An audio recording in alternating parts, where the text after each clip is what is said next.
High to all. Welcome back to our YouTube channel. మనకు కేంద్ర ప్రభుత్వం నుండి మనకు ఒక కొత్త నోటిఫికేషన్ రావడం అయితే జరిగిందనమాట. మనకు ఎంటీఎస్ అదేవిధంగా స్టెనోగ్రాఫర్ పోస్టులు అయితే మనకు భర్తీ చేస్తున్నారు. ఇవన్నీ కూడా మనకు కేంద్ర ప్రభుత్వ పర్మనెంట్ పోస్టులు అనమాట. అయితే ఎవరైతే ఎంటీఎస్కి సెలెక్ట్ అవుతారో వాళ్ళకు 35,000 అబోవ్ మీకు సాలరీ అయితే వస్తుంది. ఒకవేళ స్టెనోగ్రాఫర్కి అప్లై చేసుకుంటే 53,000 పైగా మీకు సాలరీ అయితే వస్తుందన్నమాట. వాళ్ళే అఫీషియల్గా వాళ్ళు మెన్షన్ చేశారు నోటిఫికేషన్లోన. అండ్ క్వాలిఫికేషన్ విషయానికి వస్తే ఎంటీఎస్కి కేవలం 10th పాస్ అయినటువంటి ప్రతి ఒక్కరు కూడా అప్లై చేసుకోవచ్చు. స్టెనోగ్రాఫర్కి ఇంటర్మీడియట్ పాస్ అయిన ప్రతి ఒక్కరు కూడా అప్లై చేసుకోవచ్చు. ఈ నోటిఫికేషన్కి ఆంధ్ర అండ్ తెలంగాణ ఉన్నటువంటి అమ్మాయిలు అండ్ అబ్బాయిలు ఇద్దరు కూడా అప్లై చేసుకోవచ్చు. అండ్ ఇంకోటి బ్రదర్, మనకు జాబ్ లొకేషన్ కూడా మనకు హైదరాబాద్లో అయితే ఉండడం అయితే జరుగుతుంది అనమాట. ఎందుకంటే మనకు కేంద్ర ప్రభుత్వ సంస్థ అయినటువంటి మనకు హైదరాబాద్ నుంచి రావడం అయితే జరిగింది. ఇప్పుడు వీడియోలో వచ్చి కంప్లీట్ డీటెయిల్ చెప్తాను. క్వాలిఫికేషన్ ఏంటి, సెలక్షన్ ప్రాసెస్ ఏ విధంగా ఉంటుంది, ఎన్ని పోస్టులు భర్తీ చేస్తున్నారు, ఇంపార్టెంట్ డేట్స్ ఏంటి, ప్రతిదీ అనమాట. కాబట్టి వీడియోస్ ప్రతి ఒక్కరు కూడా వీడియోని ఎండ్ వరకు చూడండి. అండ్ చాలామంది చూస్తున్నారు కానీ లైక్ చేయకుండా వెళ్ళిపోతున్నారు. మీరు ఒక లైక్ చేసి మీ ఛానల్ కొద్దిగా బూస్ట్ అప్ అవుతుంది. ప్రతి ఒక్కరు లైక్ చేయండి. అదేవిధంగా ఎవరైనా కొత్త వాళ్ళు చూస్తూ ఉంటే కానీ మన ఛానల్ కానీ మన వీడియోస్ని కానీ మన ఛానల్ని సబ్స్క్రైబ్ చేసుకుని పక్కన బెల్కన్ అయితే యాక్టివేషన్ అయితే పెట్టుకోండి బ్రదర్. ఇక మెయిన్ టాపిక్ అంటే మనకు కేంద్ర ప్రభుత్వం నుండి వచ్చినటువంటి అఫీషియల్ నోటిఫికేషన్ వచ్చేసి ఇది అనమాట. ఇది కేంద్ర ప్రభుత్వ గవర్నమెంట్ జాబ్స్ అనమాట. ఇక్కడ మీరు చూసుకుంటే CSIR Indian institute of chemical technology మనకు ఉప్పల్ రోడ్ తారక్ నగర్ మనకి అవుతుందో హైదరాబాద్లోన తెలంగాణ స్టేట్ అవుతుందో అక్కడ నుంచి మనకు నోటిఫికేషన్ రావడం జరిగింది. ఈ నోటిఫికేషన్ ఎప్పుడు వచ్చిందంటే కదా ఆగస్టు 14, 2025 తీర మన నోటిఫికేషన్ వస్తే అదే రోజు మనకు ఆగస్టు 14 మార్నింగ్ 9 గంటల నుండి ఆన్లైన్ అప్లికేషన్ మనకు స్టార్ట్ అయిందనమాట. చూసుకుంటే apply last date September 12, 2025 midnight 12 వరకు అప్లై చేసుకోవచ్చు. నెక్స్ట్ మంత్ 12వ తేదీ వరకు టైం అయితే ఇవ్వడం అయితే జరుగుతుందన్నమాట. అండ్ ఎవరికైతే క్వాలిఫికేషన్ ఏజ్ లిమిట్ ఉంటుందో వాళ్ళందరూ కూడా అప్లై చేసుకోవాలంటే కనుక కింద డిస్క్రిప్షన్లో మీకు అప్లై లింక్ కూడా ఇచ్చాను. ఆ లింక్ క్లిక్ చేసుకుని మీరు అప్లై చేసుకోండి. అండ్ అక్కడ మీకు నోటిఫికేషన్ కూడా ఉంటుందన్నమాట. ఇది ఎటువంటి ఫేక్ నోటిఫికేషన్ అయితే కాదు, genuine government jobs updates notification. ఇది సెంట్రల్ గవర్నమెంట్ జాబ్స్. అయితే బ్రదర్ మనకి ఈ నోటిఫికేషన్ మనకు స్టెనోగ్రాఫర్, జూనియర్ స్టెనోగ్రాఫర్, అదేవిధంగా ఎంటీఎస్ మల్టీ టాస్కింగ్ స్టాఫ్ అయితే పోస్ట్ అయితే మనకు భర్తీ చేస్తున్నారు. ముందుగా ఈ నోటిఫికేషన్కి క్వాలిఫికేషన్ చూసుకుంటే ఎవరైతే జూనియర్ స్టెనోగ్రాఫర్కి అప్లై చేసుకోవాలనుకుంటారో వాళ్ళు 10+2 అవర్ ఈక్వలెంట్ అనమాట. అంటే ఇంటర్మీడియట్ కానీ లేదంటే డిప్లొమా చేసిన వాళ్ళు కూడా అప్లై చేసుకోవచ్చు. బట్ ఏమంటే మీకు ఇంటర్మీడియట్తో పాటు మీకు కంపల్సరీగా స్టెనోగ్రఫీ అయితే వచ్చి ఉండాలన్నమాట. స్పీడ్ అనేది 80 words per minute మీరు ఇంగ్లీష్ కానీ హిందీ కానీ మీరు స్పీడ్ అయితే చేయాలి అనమాట. స్టెనోగ్రఫీ ఇది వచ్చినటువంటి వాళ్ళు అప్లై చేసుకోవచ్చు. అండ్ పక్కన మీకు ఏం జాబ్ చేయాలి అంటే మీకు స్టెనోగ్రాఫర్గా సెలెక్ట్ అవుతే ఏం జాబ్ చేయాలని పక్కన ఇచ్చాడు. ఇక నెక్స్ట్ మనకి వచ్చేసి మనకు ఎంటీఎస్ మల్టీ టాస్కింగ్ స్టాఫ్ అంటారు. ఈ నోటిఫికేషన్కి కేవలం మెట్రికులేషన్ ఆర్ ఈక్వలెంట్ అంటే 10th క్లాస్ కానీ 10th అర్హత ఉన్నటువంటి అయితే ఈక్వలెంట్ క్వాలిఫికేషన్ కానీ అప్లై చేసుకోవచ్చు. ప్రతి ఒక్క క్యాండిడేట్ వాళ్ళు అనేది 10th పాస్ అయి ఉంటారు కాబట్టి ప్రతి ఒక్కరు కూడా అప్లై చేసుకోండి.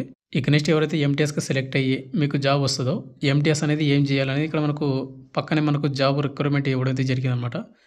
ఎంటీఎస్ వచ్చేసి మనకు ఆఫీస్ మెయింటెనెన్స్ కింద మనకు తీసుకోవడం జరుగుతుంది. నెక్స్ట్ ఎంటీఎస్ హాస్పిటాలిటీ సర్వీస్ కింద, నెక్స్ట్ హార్టికల్చర్ హౌస్ కీపింగ్ కింద, అదేవిధంగా ట్రాన్స్పోర్ట్ కింద మనకు తీసుకోవడం అయితే జరుగుతుంది. మన జాబ్ అనేది ఈ విధంగా అయితే ఉంటుందన్నమాట. ఇక నెక్స్ట్ ఈ నోటిఫికేషన్ ఎవరు అప్లై చేసుకోవచ్చు అంటే ఇక్కడ మీరు చూసుకుంటే ఆన్లైన్ అప్లికేషన్ మనకు ఇండియన్ నేషనల్స్ ఎవరైతే ఉన్నారో ఇండియన్ సిటిజన్స్ అయినటువంటి ఆంధ్ర అండ్ తెలంగాణ వాళ్ళు కూడా అప్లై చేసుకోవచ్చు. ప్రతి ఒక్కరు కూడా మేల్ అండ్ ఫీమేల్ ఇద్దరు కూడా అప్లై చేసుకోవచ్చు అనమాట. ఇక నెక్స్ట్ మనకు vacancy details and salary and age limit చూసుకుంటే ముందుగా వచ్చేసి స్టెనోగ్రాఫర్, జూనియర్ స్టెనోగ్రాఫర్ ఒక పోస్ట్ మాత్రమే భర్తీ చేస్తున్నారు. అది కూడా ఎస్టీ వరకు మాత్రమే. లెవెల్ 4 కింద మనకు శాలరీ వస్తుంది. 52,755 శాలరీ అనమాట. 7th CPC కింద మనకు శాలరీ అయితే వస్తుంది అనమాట. ఇక ఏజ్ లిమిట్ విషయానికి వస్తే మనకు అప్లై లాస్ట్ డేట్ సెప్టెంబర్ 12 కాబట్టి ఆ డేట్కి అయితే కౌంట్ అయితే చేసుకోవాలి. మినిమం ఏజ్ వచ్చేసి 18 సంవత్సరాలు అయితే ఉండాలి. మ్యాక్సిమం 27 అయితే ఉండాలి. ఇక ఎస్టీ వాళ్ళకి మాత్రమే పోస్టులు భర్తీ చేస్తున్నాం కాబట్టి ఎక్స్ట్రా మళ్ళీ 5 years అనమాట. అంటే 32 years వరకు అప్లై చేసుకోవచ్చు. ఇక సెకండ్ పోస్ట్ వచ్చేసి ఎంటీఎస్ మల్టీ టాస్కింగ్ స్టాఫ్. ఓవరాల్గా మనకు 8 పోస్టులు అయితే మనకు భర్తీ చేస్తున్నారు. యువర్ వాళ్ళకు 3 పోస్టులు, ఈడబ్ల్యూఎస్ వాళ్ళకు 1, ఓబీసీ వాళ్ళకు 2 పోస్టులు, ఎస్సీ వాళ్ళకు 1, ఎస్టీ వాళ్ళకు 1 పోస్టు. ఇక నెక్స్ట్ మనకు లెవెల్ 1 కింద మనకు శాలరీ అయితే వస్తుంది. ఎవరైతే సెలెక్ట్ అవుతారో 35,393 రూపీస్ మీకు పర్ మంత్ మీకు అన్ని అలవెన్స్లు అనేది కలుపుకొని మీకు శాలరీ అయితే వస్తుంది. ఏజ్ లిమిట్ విషయానికి వస్తే సెప్టెంబర్ 12, 2025కి మినిమం ఏజ్ లిమిట్ 18 సంవత్సరాలు ఉండాలి. మ్యాక్సిమం 25 ఉన్నటువంటి యువర్ ఈడబ్ల్యూఎస్ అప్లై చేసుకోవచ్చు. ఇక ఎస్సీ ఎస్టీ వాళ్ళకి వచ్చేసి 30 వరకు, అదేవిధంగా ఓబీసీ క్యాండిడేట్లు వచ్చేసి 28 వరకు అప్లై చేసుకోవచ్చు అనమాట. ఎక్స్ట్రా ఏజ్ లిమిట్ అనేది మీరు యాడ్ చేసుకొని. ఇక నెక్స్ట్ మనకు సెలక్షన్ ప్రాసెస్ చూసుకుంటే ఎవరైతే జూనియర్ స్టెనోగ్రాఫర్కి అప్లై చేస్తారో వాళ్ళకి ముందుగా ఎగ్జామ్ ఉంటుంది. తర్వాత మనకు స్టెనోగ్రఫీ టెస్ట్ అయితే కండక్ట్ చేస్తారు. ఒకవేళ మీరు ఎంటీఎస్కి అప్లై చేసుకుంటే సింగిల్ ఎగ్జామ్ మాత్రమే కండక్ట్ చేస్తారు అనమాట. తర్వాత మనకు డాక్యుమెంట్ వెరిఫికేషన్ కండక్ట్ చేసి ఫైనల్ మెరిట్ లిస్ట్ రిలీజ్ చేస్తారు 2 పోస్టులకు. అయితే ఇక్కడ ఎగ్జామ్ ప్యాటర్న్ చూసుకుంటే ముందుగా జూనియర్ స్టెనోగ్రాఫర్‌కి 10+2 ఎడ్యుకేషన్ క్వాలిఫికేషన్ నుంచి మనకు క్వెషన్‌లు అయితే వస్తాయి. మన క్వెషన్ పేపర్ అనేది ఓఎంఆర్ బేస్డ్ కానీ లేకుంటే సీబీటీ టెస్ట్ గాని ఉంటుంది. మనకు మల్టిపుల్ చాయిస్ క్వెషన్‌లు అనమాట. ఇక్కడ ఎగ్జామ్ ప్యాటర్న్ చూసుకుంటే జూనియర్ స్టెనోగ్రాఫర్‌కి జనరల్ ఇంటెలిజెన్స్ అండ్ రీజనింగ్ నుంచి 50 క్వెషన్‌లు వస్తాయి. 50 మార్కులకు 0.25 నెగెటివ్ మార్కింగ్ అనమాట. జనరల్ అవేర్‌నెస్ నుంచి 50 క్వెషన్‌లు వస్తాయి. 50 మార్కులకు 0.25 negative marking. And English language నుంచి మనకు 100 క్వెషన్‌లు వస్తాయి. 100 మార్కులకు 0.25 నెగెటివ్ మార్కింగ్ అనమాట. ఇది ఎగ్జామ్ ప్యాటర్న్. నెక్స్ట్ మనకు స్టెనోగ్రఫీ టెస్ట్ అనేది ఏ విధంగా ఉంటుందంటే ఇంగ్లీష్ గానీ, హిందీ గానీ మనం చూజ్ చేసుకుంటే మనకు టైం డ్యూరేషన్ వచ్చేసి మనకు 50 మినిట్స్ ఇంగ్లీషు, 65 అనేది మనకు హిందీ అయితే టైమింగ్ అయితే ఇవ్వడైతే జరుగుతుంది. మీరు స్టెనోగ్రాఫిక్ సమస్య ఉంటుంది. ఇక్కడ మీరు చూసుకోండి ఒకసారి. అండ్ ఇది అయిపోయిన తర్వాత మీకు డాక్యుమెంట్ వెరిఫికేషన్ అయితే ఉంటుందన్నమాట. ఇక అదేవిధంగా ఎవరైతే ఎంటీఎస్‌కి అప్లై చేస్తారో వాళ్ళకు సింగిల్ ఎగ్జామ్ మాత్రమే కండక్ట్ అయితే చేస్తారు. ఇది కూడా మనకు ఆబ్జెక్టివ్, మల్టిపుల్ చాయిస్ క్వెషన్‌లు అయితే వస్తాయన్నమాట. మనకు 10th స్టాండర్డ్ నుంచి క్వెషన్‌లు వస్తాయి.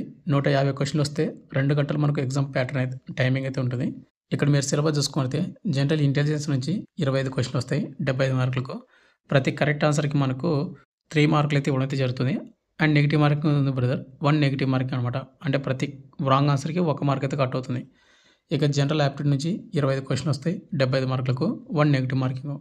జనరల్ అవేర్‌నెస్ నుంచి 50 క్వెషన్‌లు వస్తాయి 150 మార్కులకు మనకు 1 నెగెటివ్ మార్కింగ్. ఇంగ్లీష్ లాంగ్వేజ్ నుంచి 50 క్వెషన్‌లు వస్తాయి 150 మార్కులకు 1 నెగెటివ్ మార్కింగ్ అనమాట. ఇది ఎగ్జామ్ ప్యాటర్న్. మీకు negative marking and correct answer మొత్తం కూడా చూసుకున్నట్టయితే అయితే ఇక్కడ ఎవరైతే ఎంటీఎస్‌కి అప్లై చేస్తారో వాళ్ళకి సింగిల్ ఎగ్జామ్ మాత్రమే ఉంటుంది. ఇక ఎటువంటి ఏది కూడా ఉండదనమాట. ఎంటీఎస్ ఎగ్జామ్ అయిపోయిన తర్వాత మీకు డాక్యుమెంట్ వెరిఫికేషన్ తర్వాత ఫైనల్ మెరిట్ లిస్ట్ అయితే ఉంటుంది. ఈ ఫైనల్ మెరిట్ లిస్ట్ మీ పేరు ఉందంటే గనక మిమ్మల్ని ఎంటీఎస్‌గా సెలెక్ట్ అయితే చేయడం అయితే జరుగుతుంది. ఇక నెక్స్ట్ మనకు అప్లికేషన్ ఫీజు అనమాట. ఎవరైతే ఎస్సీ వాళ్ళు కానీ, ఎస్టీ వాళ్ళు కానీ, పీడబ్ల్యూ కానీ అండ్ ఉమెన్ క్యాండిడేట్ వాళ్ళు కానీ ఎవరైతే ఎక్స్ సర్వీస్‌మెన్ క్యాండిడేట్ వాళ్ళు ఎవరుతున్నారో వీళ్ళకి ఎటువంటి పేమెంట్ అయితే ఉండదు. ఇక రిమైనింగ్ క్యాండిడేట్ వాళ్ళు ఎవరుతున్నారో వాళ్ళు ₹500 మాత్రమే పేమెంట్ అయితే చేయాల్సి ఉంటుంది. అండ్ ఈ ₹500 కూడా మీరు వెబ్‌సైట్‌లో లింక్ క్లిక్ చేసిన తర్వాత అక్కడ ఎస్బీఐ ఆన్‌లైన్ అయితే ఉంటుంది. దాన్ని క్లిక్ చేసుకొని మీరు పేమెంట్ అయితే చేసుకోవాల్సి ఉంటుంది. కాబట్టి మీరు ప్రతి ఒక్కరు కూడా అంటే యూఆర్, ఈడబ్ల్యూఎస్, ఓబీసీ బాయ్స్ ఎవరుతున్నారో వాళ్ళు మాత్రమే ₹500 పేమెంట్ చేయాలి. అండ్ మిగతా రిమైనింగ్ క్యాండిడేట్ వాళ్ళు ఎవరుతున్నారో వాళ్ళు పేమెంట్ చేయాల్సిన అవసరం అయితే లేదు. ఇక ఇంపార్టెంట్ డేట్ చూసుకుంటే మీకు ఆగస్టు 14వ తేదీ నుంచి సెప్టెంబర్ 12వ తేదీ వరకు అప్లై చేసుకోవచ్చు. ఆల్రెడీ ఆన్‌లైన్ అప్లికేషన్ స్టార్ట్ అయింది కాబట్టి మీరు అప్లై చేయాలనుకుంటే గనక ఎవరికైతే ఏజ్ లిమిట్ క్వాలిఫికేషన్ ఉందో వాళ్ళందరూ కూడా లింక్ కింద డిస్క్రిప్షన్‌లో అయితే ఇస్తాను. ఆ లింక్ క్లిక్ చేసుకొని అప్లై అయితే చేసుకోండి. ఇక ఫైనల్‌గా వచ్చేసిందే బ్రదర్. మనకు కేంద్ర ప్రభుత్వం నుండి మనకు గ్రూప్ సి ఎంటీఎస్ అటెండర్ పోస్టులు భర్తీ చేయడానికి నోటిఫికేషన్ అయితే వచ్చిందన్నమాట. ఇవన్నీ కూడా మనకు కేంద్ర ప్రభుత్వ గవర్నమెంట్ జాబ్స్, పర్మనెంట్ జాబ్స్. ఎటువంటి టెంపరరీ కానీ, ఎటువంటి కాంట్రాక్ట్ బేసిక్ కానీ పోస్టులు అయితే కాదు. అండ్ మీకు ఎవరికైతే ఇంటర్ క్వాలిఫికేషన్‌తో గాని ఉంటే స్టెనోగ్రాఫర్ అప్లై చేసుకోండి. లేదు 10th క్వాలిఫికేషన్ వాళ్ళు ఎంటీఎస్‌కి అయితే అప్లై చేసుకోండి. మీకు కంప్లీట్ డీటెయిల్ చెప్పాను. మనకు age limit, qualification, application fee మొత్తం కూడా ఎవరికైతే ఏజ్ లిమిట్, క్వాలిఫికేషన్ ఇంట్రెస్ట్ ఉంటే అప్లై చేసుకోండి. అండ్ ఫైనల్‌గా వచ్చేసింది బ్రదర్. మీకు ఇంకేమైనా డౌట్ కింద కామెంట్ చేయండి. అండ్ మీకు నోటిఫికేషన్ కావాలంటే మన టెలిగ్రామ్ గ్రూప్‌లో పోస్ట్ చేస్తాను. అక్కడి నుంచి మీరు డౌన్లోడ్ అయితే చేసుకోండి. Thank you.